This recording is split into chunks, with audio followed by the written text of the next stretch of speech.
Say it with me, GT3RS. I'm Isaac Bouchard, and welcome to our next episode where we experience sensory overload, courtesy of Porsche's motorsports arm and the homologated for racing purposes GT3RS.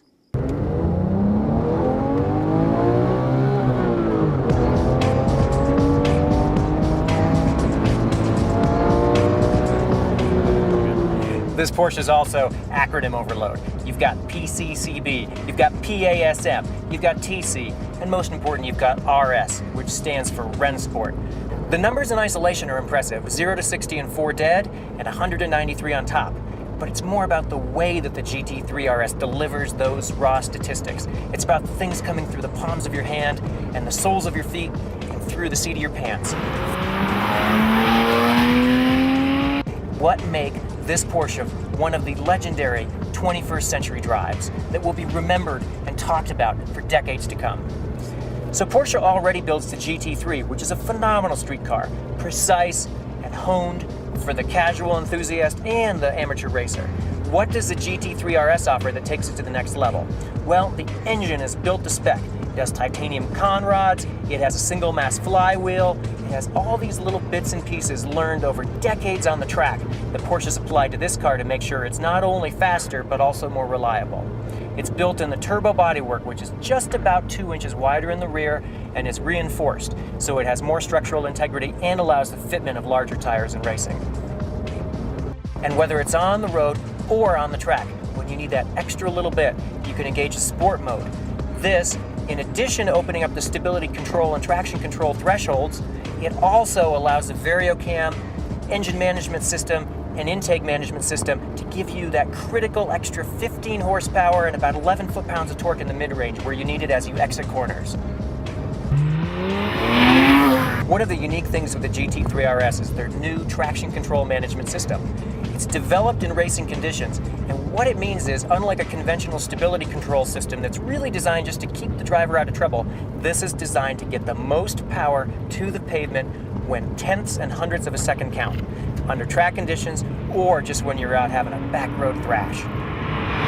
This traction control system has 2 levels. The first is designed for street use, and what it allows is a breadth of safety for the inexperienced driver who might be enjoying the car and have the pocketbook to pay, but not necessarily the level of expertise necessary to wring it out thoroughly. Now, for the person who's developing his skills, at track days, or in driver schools, there's the ability to fully defeat the traction control and really experience what all 415 horsepower will do.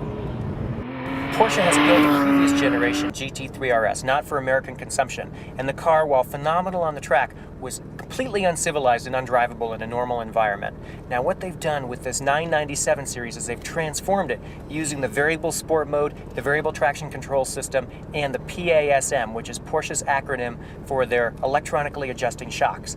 This means that the car can have a civilized ride in an urban environment while still having the iron-fisted body control it needs for twisties. It's just a phenomenal experience. It's one of the most exhilarating road cars built today. It offers a level of interactivity that almost nothing outside of a Lotus Elisa does, and that's a tiny, tiny little uncivilized sports car. It is one of the primo driving experiences of today. Porsche has always been known for the incredible braking ability of their automobiles.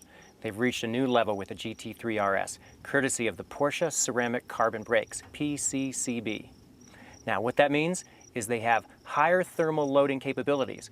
In layman's terms, that means that they can handle a lot more heat and they don't fade under racing use. Also, they weigh about half of what steel brakes weigh. That means less unsprung mass and the ability to control the wheel's movements better. The tires on the GT3RS are bespoke. They're built by Michelin, Pilot Sport Cups. They have very low tread wear ratings, but they have phenomenal levels of grip. They'll pull over 1G sustained in a corner.